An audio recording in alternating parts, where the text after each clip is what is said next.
I think we'll get started here. We probably will have some more people trickle in, but want to make sure that we have enough time for Q&A. I was preparing for this webinar, and we've been a little nervous, if we can be honest with you. We've been working on this strategic plan together, and it's a culmination of work, hundreds of hours of work from hundreds of people, really, to get us to where we are today. But I was telling Steve before I got here, and I don't know why I shared this particularly with Steve, but I said I felt like I was preparing to get naked on a stage, which no one wants to see, and sort of like revealing it all of the work that we've been working on. And we're really excited about this work, and we're really excited about this work because it's for the entire industry and something that we all have been very passionate about for a long time. Specifically, even the five of us have been working in various aspects of this for our entire careers. So we're really grateful for the opportunity to release this strategic plan. It's been a long time coming, and we're excited to go through it with you and to have everyone understand and rally behind this work holistically, because this work is not just about Mindful Materials, but about the industry at large and how we as a 501c3 nonprofit can start to facilitate its support.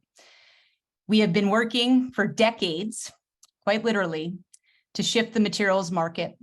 And however, we've been all working independently on these efforts. Every organization has a different ask. Therefore, every organization has a different give, causing confusion, no idea where to start, time, money, energy being spent all around the industry unnecessarily.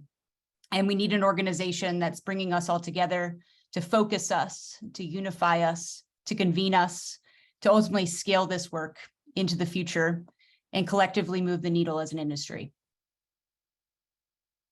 So we're here today, and I just wanted to note a few little logistics. If you're just joining us, you will remain muted. Thanks for all that waved hello. This is formal and informal, as we always do over here at Mindful Materials. We are really wanting to hear from you. We want to hear your questions. So please remain on mute with your videos off. The speakers will remain unmuted with our videos on this entire time to interact and convene. If you have a question, please put your questions in the chat, and we will have an active Q&A session at the end of the conversation here this morning as well. I did want to welcome you all and then welcome the speakers here today. We have Steve Cooey, who is the chair of our board and has been leading us in this transition as we have become a 501c3 organization.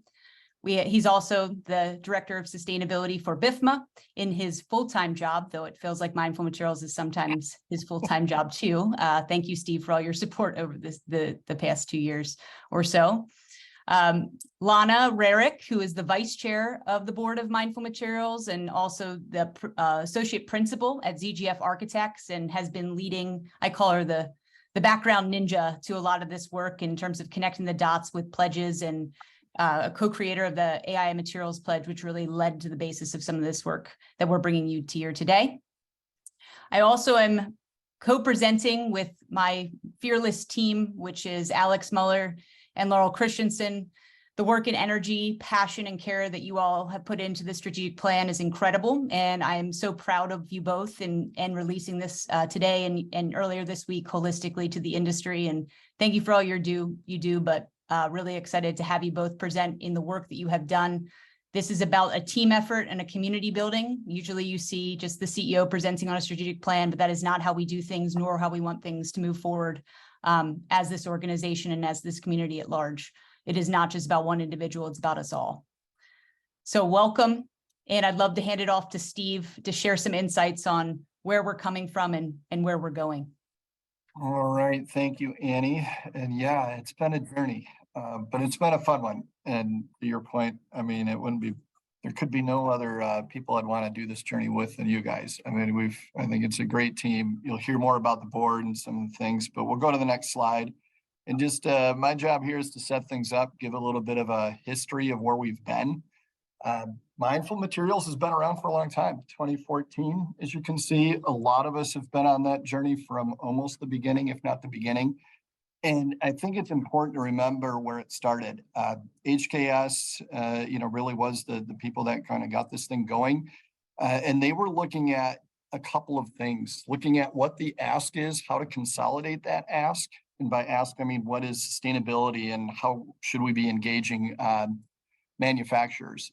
And so they looked at that, and then they said also, as they were starting to gather information, they realized they had a lot of information and therefore a lot of data. So if you kind of fast forward, they said, okay, we got to now think about what we're asking and how to share that data. And that's honestly where Mindful Materials was born. So as it moved on, it got into more of a label and a library, and that was all great. And then it got into, okay, what certifications are needed?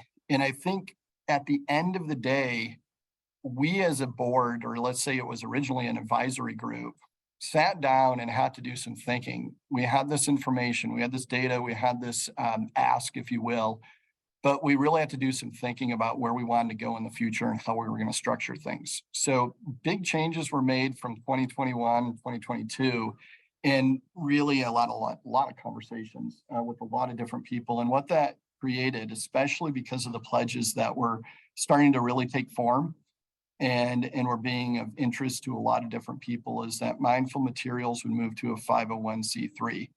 And I think that's a critical thing to bring up. I've been in the industry for 20 some years now in various capacities, and certification bodies, NGOs, they all have the reasons to be there in consultants and whatnot. But a 501c3 is so interesting because it creates a community.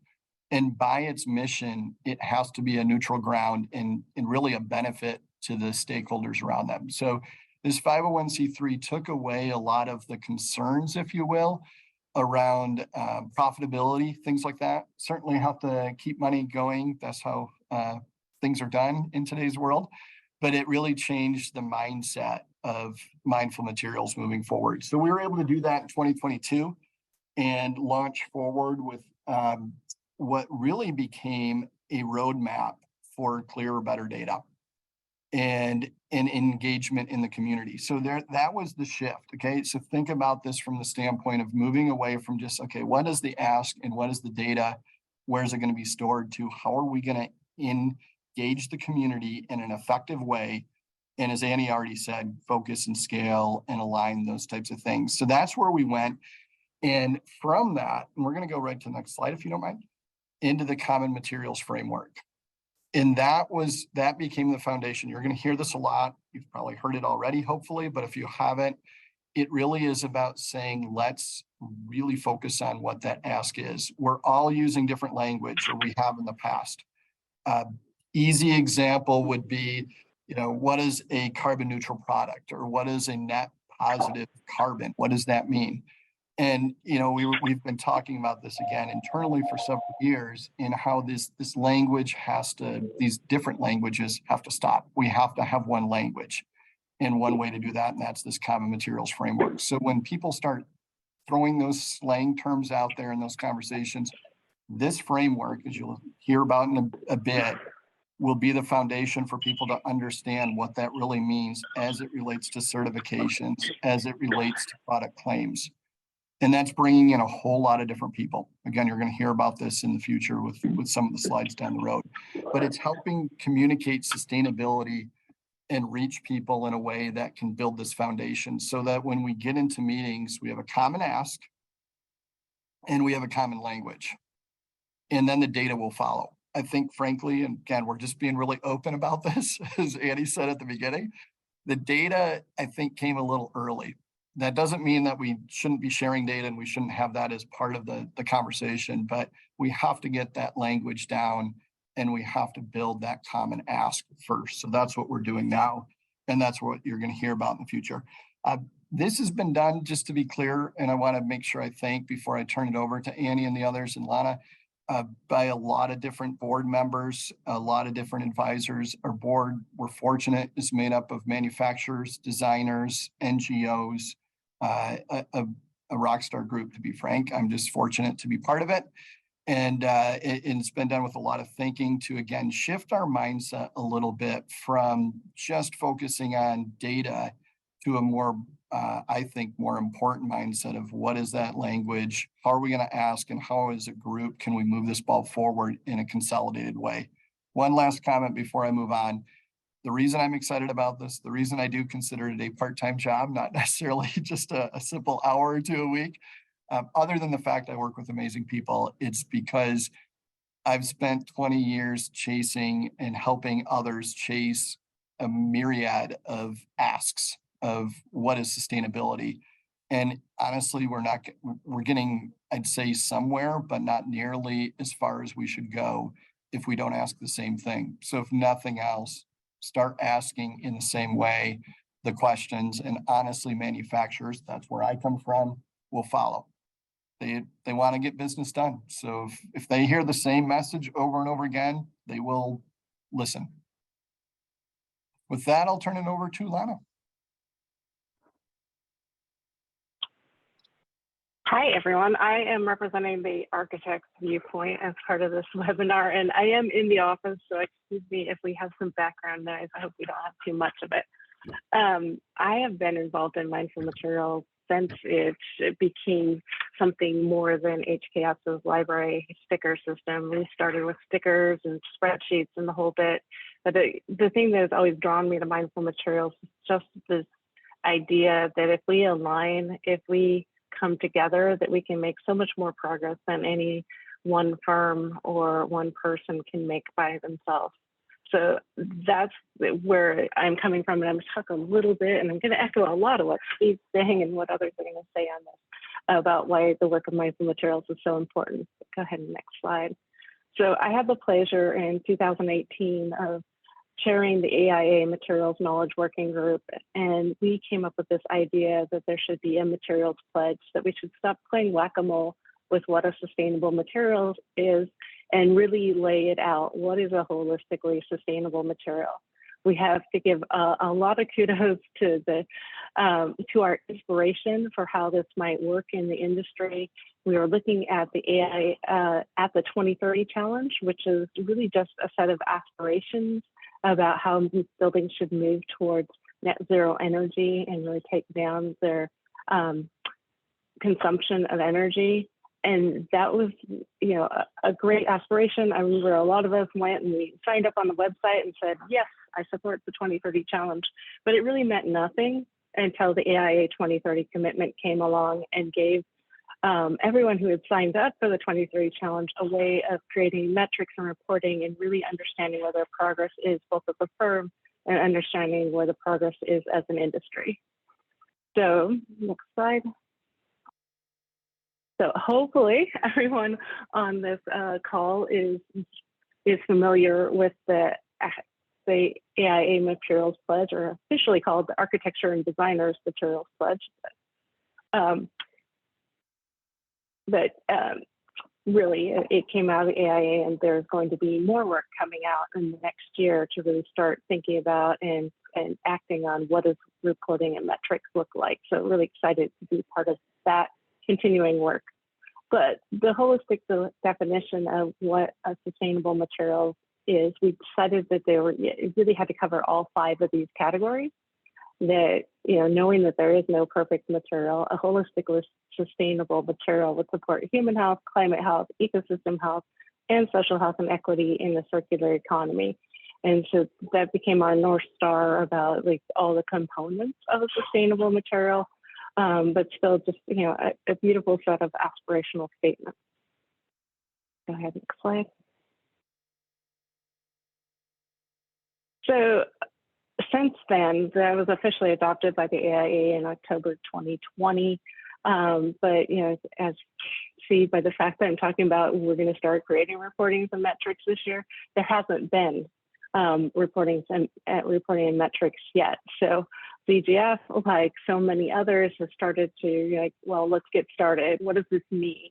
What does it mean to choose a product that supports human health or climate health or any of these other categories? So we made this kind of crude attempt to what are the product disclosures and certifications that are out in the landscape right now that support each of these 5 areas of the materials pledge. Slide. And unfortunately, or fortunately, there's a lot of people doing this work, and they're all trying different things out, and there's lots of programs, and they're all slightly different, and there's lots of databases, and they all have different data points that you can pull out of them. Some of them are easier than others to work with, but they're all kind of coming at this from slightly different angles. And what would be better is if we can get to a common set of data points. Next slide. So this is where I get super excited about the work that we did last year on the Common Materials Framework. What we did was we took those 5 buckets of the holistically sustainable material as defined by the A&D Materials Pledge and really start to map the things that are out in the landscape right now. We do know and understand that this is a version 1, and this will change over the time as the market matures and more things come online, but this becomes this common mapping of data points that everybody can then build their tools on.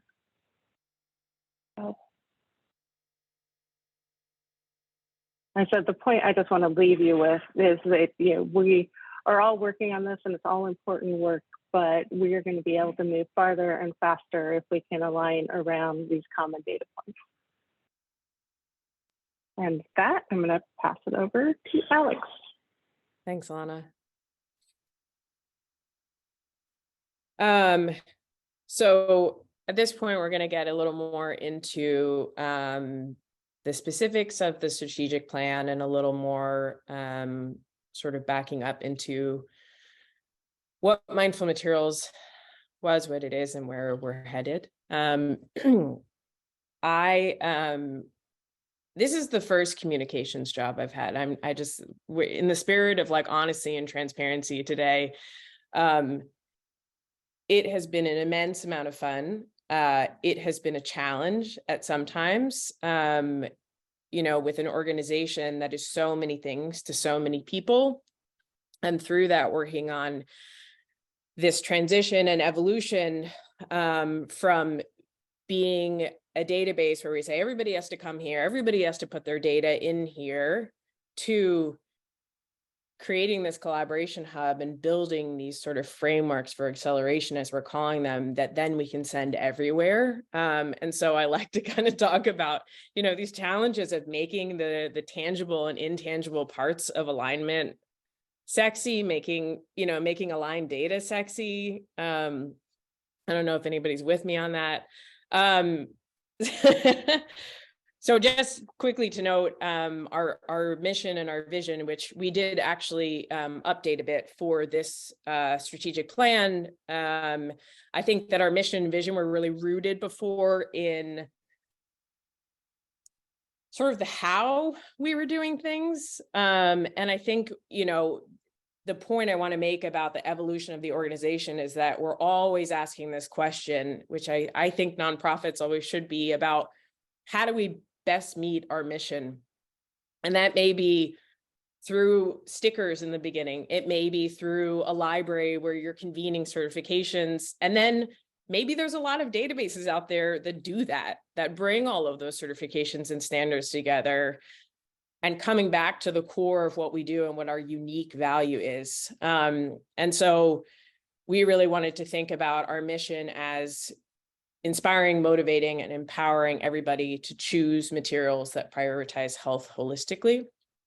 And therefore, our vision is a materials economy that respects and protects the health of all people, communities, and ecosystems, which, as all vision statements, is really small and easily achievable with 1 to 2 years. And just in terms of, what Mindful Materials is, as I said, we're many things to many people. We are a nonprofit. We are a community of thousands of people who have come together to bring their ideas and amplify their initiatives within this neutral space. We promote a holistic lens to material sustainability because what we know is that most of these things are interconnected. Mindful Materials is a framework for thinking about how you choose better. And I think really the important piece is that it's a philosophy that together we can have a lot more impact if we align, act together, and act mindfully, right? Create a little space. So what I was referring to is this kind of collaboration hub and frameworks for acceleration. That's kind of how we're grouping a lot of things that we do, right, with a small staff and lots of amazing volunteers. So the collaboration hub, the way I think about that is like, that's where we bring people, ideas, initiatives, everything in. And we create this space for collaboration and saying, okay, Design for Freedom is working on social health and equity, and EC3 is working on carbon. Can we bring all of those pieces together in one space so that when you're searching for materials information, you don't have to go there, you don't have to go there. You can come into this space and learn about all of those different ideas and push forward on whatever you want, but have an understanding that these impacts are connected, and that everybody kind of is working on these things together. So we provide this neutral space and context. And then frameworks for acceleration, which really kind of gets into the common materials framework and how we're really mapping data, is how can we as an organization do the work that, trust me, nobody else wants to do in this industry, right? Like nobody else wants to go through 100 to 150 PDFs of standards and all of their requirements and map all of the data points like an incredible group of people did. So how do we use these frameworks that we build to go out into the world, right? Collaboration Hub, we bring people in, we bring initiatives in, frameworks for acceleration, we send that information out. And that's really central to the shift that we've made at Mindful Materials, right? Is that maybe we don't need everybody to come to our particular database, right? The important thing is like Lana's going to want to use this database, Steve wants to use another one, Annie wants to use another one. That's great. They should all have the same foundation of information. So this is where kind of I wanted to talk a little bit about like what I've seen in the industry and what mindful means to me. I almost called this slide the shift storm.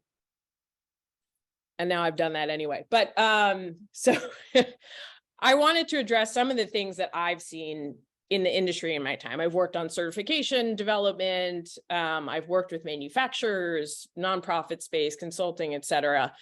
And I think that there were a number of things that really kind of pushed us into this new direction, away from saying, all right, we'll just have our database and bring information in there. One of those things with the pledges, right? Lana talked about the AIA, A&D Materials Pledge. A lot of other pledges have popped up in recent years, right?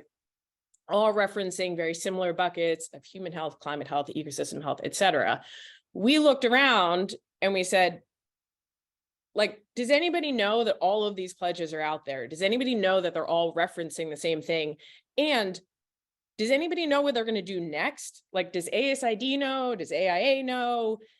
Because the most important thing was to put out this signal, but we've built all of this unity and harmony, and everybody's saying, we're going to do all this work together. And that's amazing. But the nitty gritty of what human health means, what climate health means, like that matters in terms of the granular data, because it impacts the ask, it impacts the give, it impacts how data connects in these systems behind the scenes. So we looked around and we were like, somebody has to figure out for all of these groups, how to define these different kind of buckets of impact. And so that was one opportunity. And we were like, maybe we could use our neutral space to do that. We don't want to build it ourselves, but convene people to do that. The other thing that I see, that I have seen is like a number of things, right? There's like, Lana really loves HBDs. This is just an example. Steve's like gaga over declare labels, and Laurel is like, it's cradle to cradle or nothing. And that's great, but what is the impact that they're actually looking for? And so if an architect is asking for something and a manufacturer has a slightly different form of documentation, I think where we really want to get to is, does the documentation meet the need? Is it actually impacting what we think it does? And how do we translate, marketing from either the architecture firm or the manufacturer into actual facts, actual data? Because if we don't do that, we're not going to actually have an idea of, are we making progress on human health? Does that certification actually impact that? Or, wow, I really want to make an impact on this particular area. Here are 10 certifications that I can use to do that. Like, that's where we want to get to so that we can easily translate this information. Another thing that happened, just really frankly, we implemented a scoring pilot. We worked with a number of leaders, architecture firms, owners, and we tried scoring. We were like, let's launch scoring. And what happened is that most of the products came up kind of empty on data. And looking back on it, that makes a lot of sense because a lot of information is trapped in these PDFs and standards, et cetera, right? So there was all of this work that had to be done individually to sort of, I think we call it like decorating products or enriching them, right? And adding that. And if we're doing that individually, that doesn't really make any sense. And so we thought, well, maybe we can work on activating and connecting this data earlier in the system so that by the time people are using it and searching for products, it's actually available. So we can actually start to learn because, yeah, we want scoring. And same thing with ESG, right? We want to understand our impacts. But even though we have all of this data, all this information out there, a lot of that data from the certifications and standards isn't actually coming to the forefront. And so there's been this really big gap that's been widening in the industry between those who know what's going on, those who can dissect all of these different certifications, those who know. I mean, I can't sit through another presentation of how do we compare this certification to this certification to this certification and the nuanced differences between there. I mean, I can appreciate, and I think it's important to understand those things and understand why they're happening. But ultimately, somebody should be tracking those. And that's the purpose of the Common Materials Framework and what we're doing so that you can then just use that information. So we have this big gap that's happening where the leaders are leading and they're progressing and they're working on scoring and everybody else is like, this is too complicated. I don't know. It's like a big rabbit hole. If I look at carbon, then I got to look at this. And so we're working on trying to close that gap. How do we make that easier using a common language, convening people, a data ecosystem that Annie will talk about more, and education and advocacy. So how do we get more action that is aligned for more momentum? That's where we're going. And Annie and Laurel first is going to talk about, what we're really doing in our strategy. The theme of our strategy is focus, convene, unify, scale, right? Focus on holistic impacts, bring people together, unify the ask and the give, and then work on really scaling these things with people and behind the scenes. So we have these 4 strategic initiatives, and Laurel is going to touch on the first 2 and a little more about her work as a director of outreach and engagement. Thanks, Alex. I'm going to attempt to administer polls and present at the same time and look at my notes here, so bear with me. So one of the things that was always really striking to me about Mindful Materials was this kind of transition that we've been talking about, from this boutique solution within one firm to ultimately an industry-wide movement. And I became involved with the organization as co-chair of the original architect and design engagement group, which is still going strong. And we get requests for new members every week, which is amazing. And at the time, I was really one of the only people in my firm who was really paying attention to materials and their impacts. And as we launched this A&D engagement group, I immediately started connecting with such a wide range of designers across the country and even internationally who were on a similar journey as me, trying to make the case to their peers, to their clients about the importance of this. And to say that plugging into this community completely changed the trajectory of my career would obviously not be an understatement. So while a lot has changed about Mindful Materials since its inception as a label, what hasn't changed is this huge community of passionate professionals and experienced organizations that are working diligently behind the scenes and dedicated to creating a healthier built environment. So this is the continuous thread that ties together our history and our future, and it remains unchanged. And if you can go to the next slide, Alex. So with this in mind, it's really no surprise that priority number 1 for us is growing and convening our community to build common ground. So this is core to our past success, to our future growth. We'll be deepening our existing industry partnerships and seeking new partnerships, both to amplify and champion the amazing work that's being done on specific initiatives. Alex mentioned like embodied carbon, forced labor, circular economy, and then to connect these initiatives more broadly within the context of the Common Materials Framework. So again, we're not here to, say which of these 5 impact areas you should prioritize, but we do want to present the information for you so that you can at least be aware of the impacts of the others as you're focused on the one, right? we'll be reaching new audiences who are new to sustainable materials through partnerships with AIA and ASID, and using our platform to convey the importance and effectiveness of these public pledge commitments and get more and more firms and individuals to sign on to these pledges and make these commitments to consider the holistic impacts of materials. So through various outlets and initiatives, we'll be working to leverage the knowledge and resources of the few for the benefit of the many. So getting back to that slide, which I love that Alex put together, that shows kind of bridging that gap. How can we get from materials action being limited to the few industry leaders to making it something that anyone can start to tackle in their daily work? We welcome diverse perspectives and a range of experience levels to the mindful materials community. This is something I can't stress enough. You don't need to be a materials expert to engage and learn and have a positive impact in your daily work. So to that end, we'll be working to provide a greater range of opportunities to engage with us, depending on where you are in your materials journey, and also spending more time highlighting the amazing volunteers and organizations that are in our network. And Lisa, thank you for your comment. I'm going to give a shout out to Lisa and so many familiar faces on the chat today, because there are so many people who are just doing amazing work at an individual level and within their firms. And we want, part of what we want to do is amplify that work and share those resources and let folks learn from each other's experiences and successes and failures, right? So you can go to the next slide, Alex. This as far as the various ways to engage. So as I mentioned, we really welcome a range of diverse perspectives and experience levels into our community.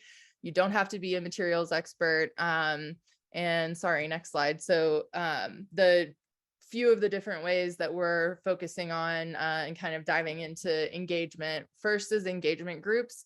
As I mentioned, I was originally with Rebecca Best, the first co-chairs of the A&D engagement group, which is still meets every month.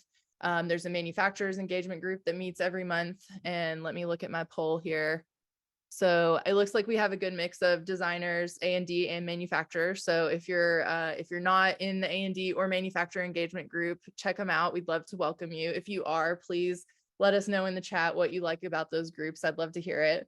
But the engagement groups really just provide an outlet for folks to connect with peers, learn, share their own knowledge and experiences. A&D group is the most fun. I am biased, but just Annie manufacturers group just isn't not as great. A&D group's the best. I don't know. So low pressure with the engagement groups, tune in monthly, learn from a different guest speaker every month. The next kind of tier is our working group. So this is a bit more of an in-depth way for individuals to engage with and directly support these strategic initiatives. So it could be anything from evolving the common materials framework, helping to develop critical materials resources and education for our members. We've talked about the label a lot. We are talking about doing a little label task force to come up with, what would a new label look like that represents the common materials framework, right? And lastly, our inaugural forum group. So this is a new format for engagement with mindful materials that we've launched this year. These are forum members represent the deepest level of engagement and the greatest level of financial support of our organization. These are organizations who are leading the industry across the built environment. They've pushed the needle as far as they can alone, and that's why they want to come together, support the work of mindful materials to see that materials action scale. And then the last piece, as far as this first priority goes, is the events. So I think a lot of folks, and now I'm going to do my last poll here. I know a lot of folks have, let's see, I have to close my other poll. I know a lot of folks have been engaged with mindful materials through various events. Probably Green Build may be the most popular at our mindful materials pavilion. So I'm going to put a little poll here and see if and where you've connected with us in real life in the past. It's obviously been a bit of a struggle for the last couple of years, but one of the kind of signature events that we host is our pop-up materials event. So the first one for this year is coming up on April 4th at DLR Group's office in Charlotte. But we'll also be doing pop-ups in LA, Portland, and NYC this year, as well as you'll see us at a number of major national conferences Living Future, ASID, Neocon, and of course, Greenbuild. So if you can jump to the next slide. Our second priority is to grow knowledge, demand, and capabilities within the market. So not only around how to use the Mindful Materials portal, and as an aside, sincere apologies to the multitude of folks on the call who have reached out to me and asked for a lunch and learn or a presentation on the CMF or how to use the Mindful Materials portal. Hopefully you've gotten the gist that we are a super small team, limited bandwidth here, but we're working on creating more accessible education to reach much wider audiences. So education on the Mindful Materials portal, but also just foundational education on the Common Materials Framework, why we need it, what it means for the industry, how to implement it in your daily practice. So we'll also, and this probably, you know, I keep repeating this word, but we'll also be using our platform to really amplify the amazing resources and education that have already been created by our industry partners and collaborators. And again, just really focusing on bridging that gap, making the information easy to digest, easy to implement, and incorporate into your daily work. So that's it for me. Well, I feel like I don't even need to go, guys. You covered almost most of it, I would say. Here to talk about what are we doing, though, to bring resources and energy, and how are we thinking about the process of all of this? So Laurel talked so well. Alex talked about a lot about the problem. Laurel, you talked about our passion to bring the community of people together. The power is in the numbers, the power is in the many in this work, adopting and rallying behind this idea and thought process. Well, I want to talk a little bit about the meat of what is it you're rallying behind overall. And I think all of us, I see a lot of people that I know on this webinar here. We've been in the industry for a long time. We've all have a lot of passion, and we've all been having our own perspective of what a sustainable material is. And we've all been trying to do the best we can do by ourselves, and using and leveraging the amazing work of all of the library tools, technology tools, the NGOs, the standards, eco labels out there to further our work. However, unless we can bring all of this together, it will not be accessible to the many. It will be continuously out of reach. And the leaders of the industry will be the ones that will just continuously try and pull and pull and pull, but there will never be the push. And so we're here to try and bring and bridge that gap, as Alex said, to streamline this work and leverage a common language and see and align technology across the industry to see digitized sustainability data flow and provide resources and tools and insights from the leaders of the industry to have a starting place for all others who are fearful or have started or just dipped their toe in to adopt this work into practice and process overall. And our third strategic initiative is how to connect and contextualize data. So we have our Common Materials Framework. We have a common language that looks to show how a manufacturer can address the 5 impact categories. But how are we actually using that and leveraging that into practice to facilitate change throughout the industry? And that is where our work across the industry in terms of technology collaborations comes in. We are not a tech company. We are a 501c3 nonprofit, and we have no business to pretend to be a tech company. And that is one of the major transitions that we have made over the past 2 years. But what we are is a convener, and we are collaborating very closely with any tech organization out there. I see we have Terry Swack from Sustainable Minds on the call. We've been collaborating with Ecomedes, with ToxNot, within workflow tools like Building Ease and Material Bank. So how can we bring supply chain data aligned in a common language and allow that to then flow into workflow tools? This is the work of what Mindful Materials is focused on. There is no money in connecting data, but there is a lot of opportunity to scale change, which is where we're coming from as a nonprofit entity in this work.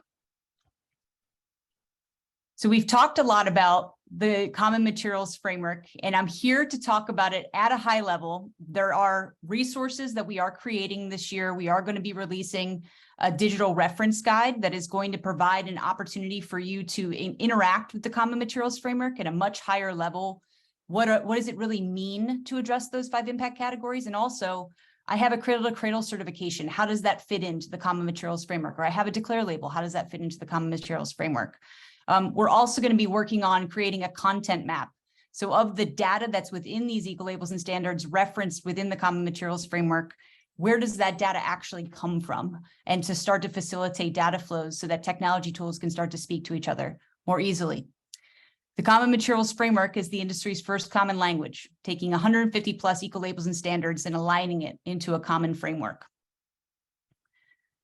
We have the 5 buckets that Lana explained and started in her role and work with the AI Materials Knowledge Working Group. Now they have a Materials Pledge Working Group that's creating metrics on what does good look like after you've signed the pledge.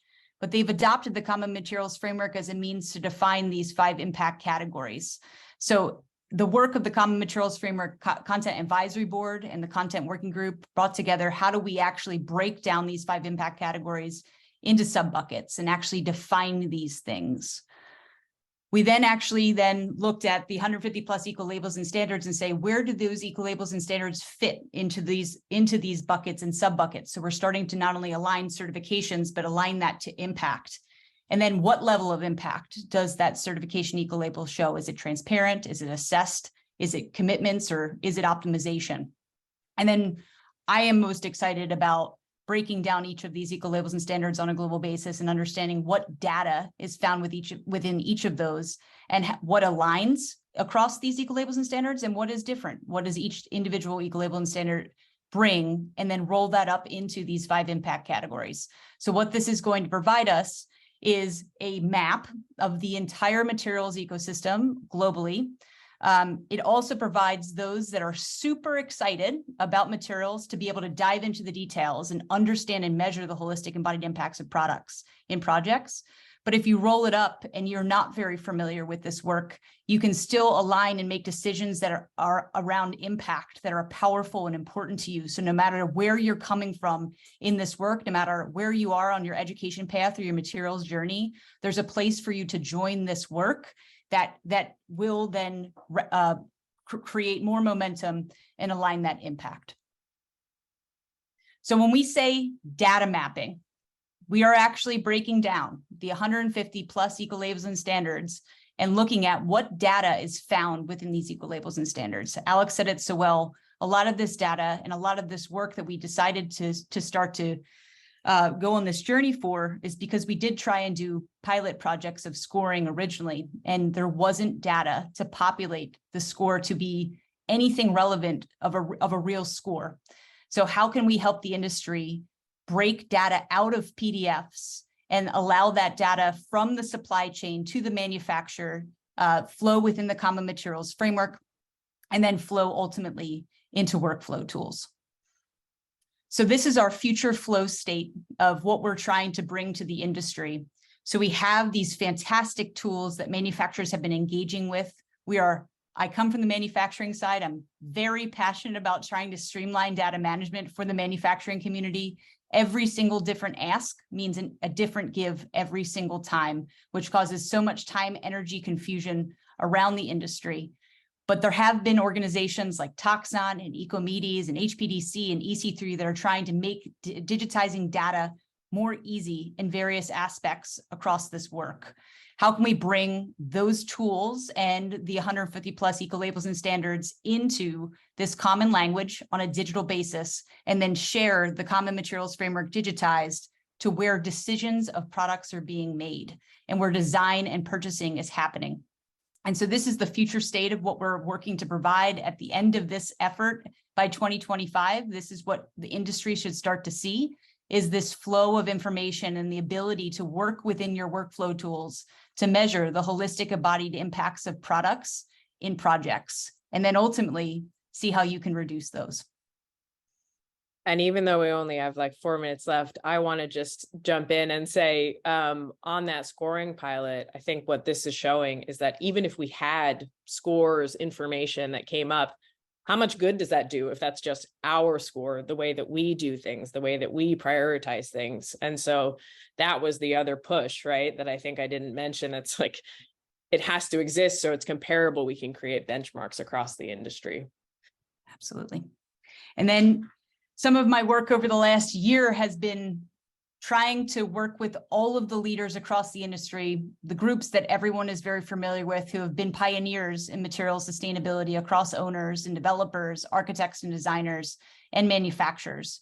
And so we're launching the forum groups, which is a cumulative of about 40 different companies across these different sectors of the industry coming together to create peer-to-peer learning, shared resources, how-to guides for the industry at large, and really center around how to integrate this work of the Common Materials Framework, the Common Ask, and then the Common Give into practice and process. So we're really excited to share more about those forums and where they're going in the very near future. And then something that I'm obviously very focused about is the resiliency of Mindful Materials as an organization, as a nonprofit. We've been doing a lot of work to solidify ourselves in the value that we bring, and we're hoping you're seeing that in the strategic plan that's been released. We are looking to expand staff, so our resources and continual education and engagement can expand with us. And we are really excited to start to see our business and our governance and resiliency expand now and into the future overall. So Lana said this quote, and Alex grabbed right onto it. What we're really working to bring here is the UN of sustainable materials to the industry. We're trying to be this neutral driving force to align momentum, a common ask to scale this work that we have all been desperately trying to figure out and work on individually for years. Please join us in the coolest sandbox within the industry to work to make data sexy and streamline workflows and bring all of our brains together to solve this problem and gain momentum for this work overall. The fact that the buckets fit into the sandbox, I think. I mean, Alex, sometimes I just don't even know how you just do it so well. So what everyone should see at the end of this is spelled out in the strategic plan. But ultimately, for users, we're seeing you being able to measure your ESG metrics and holistic embodied impacts at the project level based on product level decisions. For manufacturers, we're seeing less diversity of an ask, the same ask every single time. Can you imagine if you were responding to Lead Well Living Building Challenge and they were all asking you for the same thing in the same way, and you could support your architect and designers in achieving the materials pledge in the same way? That would be so powerful, make it so much simpler, and see this work actually scale because you can actually quantify the return on investment for your investment in sustainability and work to optimize your impacts. Super powerful. And then for the global community, more education, more awareness, more places for people to join, to know that your role in the built environment has power to it. And this is the moonshot that we could all work on together. How do you save the world outside of being the amazing human being that you are? Is joining a community of change makers that are all taking action and are being responsible for that action into the future. So I was looking for quotes. I quoted Eminem in the last presentation. I couldn't do that again, but I was looking at Simon Sinek, who's a leadership guru, and he had a quote that greatness isn't born from one success. It's born through perseverance of countless failed attempts that have preceded. And we as an industry have tried this before. We have had multiple organizations way bigger than Mindful Materials invest millions of dollars to try and scale this effort years ago and continuously over the past years.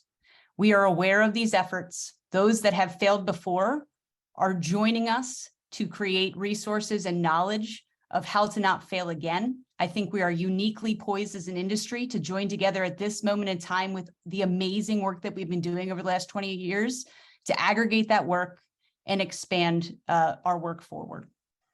So I would ask you all to consider, how can you leave today being more mindful in your materials, in your decisions, in your work, in daily practice, rally behind the Common Materials Framework, and support our organization to drive change into the future. Thank you, as always, to our continued sponsors who make this work possible, and we're excited to continue to expand this work into the future. And with that, I think Laurel's going to take us through some Q&A. I think we had some questions come up as well, and I appreciate everybody's time and attention, and I'm really excited to have, if you want to come on camera, you can. If you want to unmute yourself to ask a question, raise your hand. Raise your hand first, don't just ask it so we don't have 1,000 people asking a question at the same time, or if you want to put a question in the chat, please do as well. We will be sending this recording out for all to re-review or share with your colleagues to share this information further as well. Annie, in closing on the excitement, I dropped another poll in. What are you most excited about? So feel free to respond to that. And Erin, did you have a question? No, I just wanted to say hi. Hey, Erin, thank you. Yes, please feel free to turn on Welcome. cameras. Oh. We'd love to see your faces if you have questions. I have a question. I can't find Steve on here. But a quick question. You were kind of talking about the history of mindful material. This is a question I've gotten from people, you know, what do you see in terms of like where mindful materials is headed 5 years, 10 years from now? Well, I mean, that's what this is all about. I mean, I think about it this way. If we started to standardize even the process of what are the questions to ask manufacturers, what are the designers requesting, that's where we need to be. In 5 years, I think we're going to have that completed. I think it's going to be that people will come to us. And again, as a collective, we have no like hidden agenda here, that we can get together and battle through some of the details, boil, and then let it bubble up to like something that's digestible for everyone to understand. And again, ask and push forward. I think that to me is where, if we're successful, and I think we will be, we got the momentum on our side at this point, it gets us into a whole different mindset than just, oh, it's more about data, it's more about certifications. We've seen it happen already. And there's people on this call, just to be clear, I know we're running out of time, but I got to say this, like even things like, okay, what about this chemical, or what about this material? Is this the right thing to do? The minute people really started adopting that in the healthcare industry and other industries, manufacturers respond. And to me, though, it is that central hub in thinking more along just how that works across all the different industries, not just academia, not just healthcare or corporate offices. Yep. Jack, I just wanted to know you're on camera. Jack Rusk, if you had a question. No, just saying hi. Just saying Good hi. work, y'all. Yeah. Does anybody have a question they want to share in the chat or live? Oh, Jennifer has a question. Can you please explain a little bit more about the playbooks that will be coming out? So one part of that, and I guess these are noted as two separate things in the poll here, the forum resources and playbooks. Annie, do you want to speak to the forum resources and playbooks? Sure. So we're aggregating 12 owner and developer leaders, 15 architect and design organizations, and 12 manufacturing leaders, all in different forum meetings throughout the year, and then bringing everyone together to align and make sure that the ask is able to be given across the industry. Each of those individual forum groups will be producing a how-to guide based on shared resources of where to get started, how to actually initiate the common materials framework and this digitized data process into practice across those 3 different sectors. We do recognize that general contractors are an important piece of this puzzle. There is general contractors who have joined the AEC forum, so it is not just architects and designers within that group. So they are represented. The goal would be, as we expand staff, to bring a GC forum to life, as well as a tech forum. How can we bring all the technology organizations together to create common communication throughout these technology tools in 2024? But we're starting with these 3, and the output would be those how-to guides overall.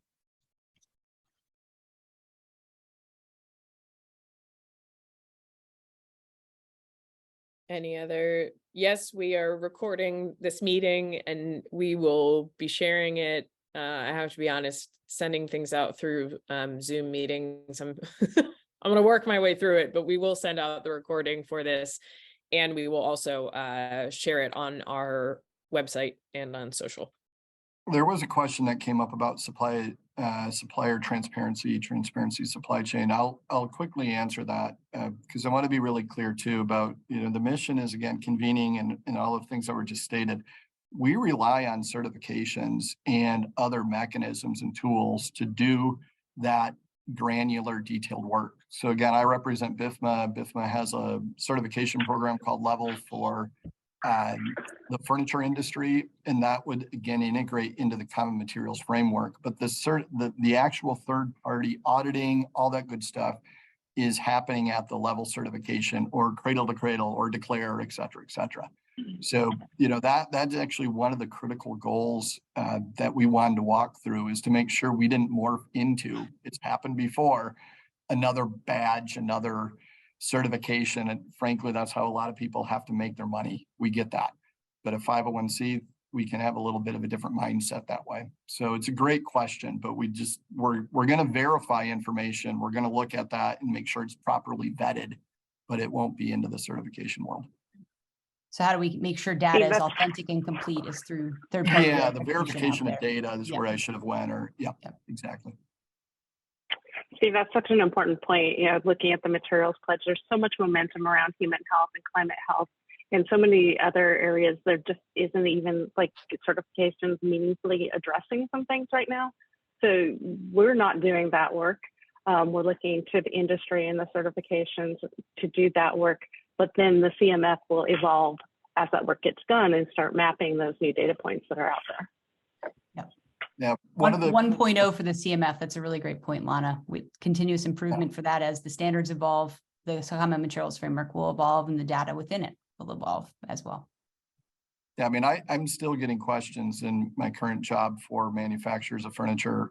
Well, what should I do? Should I do a declare label? Should I do an HPD or see? They ask, and again, that's the problem. We're still at this, I'd say, level of not getting to, well, what are you trying to impact? What what are you trying to do for both you and your designer and your customer? So that's where we want to play, and then let them use the tool that's most appropriate for them and for their customer. Yeah, Steve, thank you for saying that, because I think that's something that we've been talking about a lot internally, and we may not have like hammered that point home as much in our discussion today. Is like, we want to make in making the common materials framework accessible, and making this holistic thinking about materials. Like, we really want to reframe the way that we're considering our materials selections to be more about the impacts and less just about the certifications. And by kind of unlocking, as Alex was kind of saying, by parsing out and separating out that kind of granularity that comes within those certifications and being able to access it beyond just seeing that stamp, is really how we're doing that. And there is no other organization that's doing that. So I want to add one before we jump off. There was a great question from JP Bruner. How can, as manufacturers, we support this work and the common materials framework beyond producing the sustainability data and certifications? There's a lot of answers that I probably won't be able to get to everything on there. One thing I want to say is, as part of our advocacy work and convening, we're going to be building, in addition to these playbooks, really, how do you get started in this work? Kind of steps 1 to 5 of like, how can you start to engage with this work? What is the call to action for each group?